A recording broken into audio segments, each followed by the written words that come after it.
कोकणातील प्रत्येक अपडेट जाणून घेण्यासाठी आजच माझे कोकणच्या सोशल मीडिया प्लॅटफॉर्मला लाईक, फॉलो आणि सबस्क्राईब करा।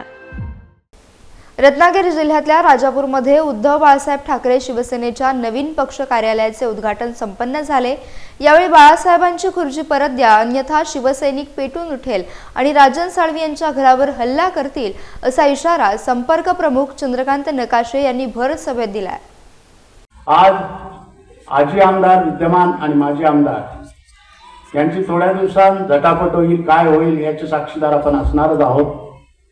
परंतु याच्यामध्ये मला एकच सांगायचं आहे की त्यांनी माननीय शिवसेना प्रमुख ज्या आसनावर बसायचे ती खुर्ची त्यांनी स्वतःहून घरी नेली होती की आज जन्म मरेपर्यंत मी शिवसेनेचा निष्ठावंत शिवसैनिक म्हणून जगेन।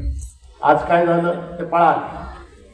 त्या शिवसैनिकाची ही जी प्रतिज्ञा म्हणजे माजी आमदारांची ती फोल ठरलेली आहे, खोटी ठरली आहे।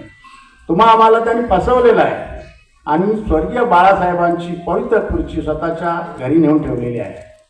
आपले शिवसैनिक उपविभाग संपर्क प्रमुख सागव्याचे विद्याधर पेडणेकर यांनी त्यांना आवाहन केलेलं आहे की सन्मानाने ती खुर्ची परत आणून द्या, तुम्हाला आम्ही काही अवधी दिलेला आहे।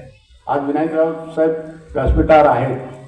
ज्या दिवशी शिवसैनिक पेटून उठतील घरावर हल्ला केला जाईल, शिवसेनेची खुर्ची उचलून पुन्हा आणली जाईल। याची गंभीर दखल माजी आमदारांनी घ्यावी एवढी सूचना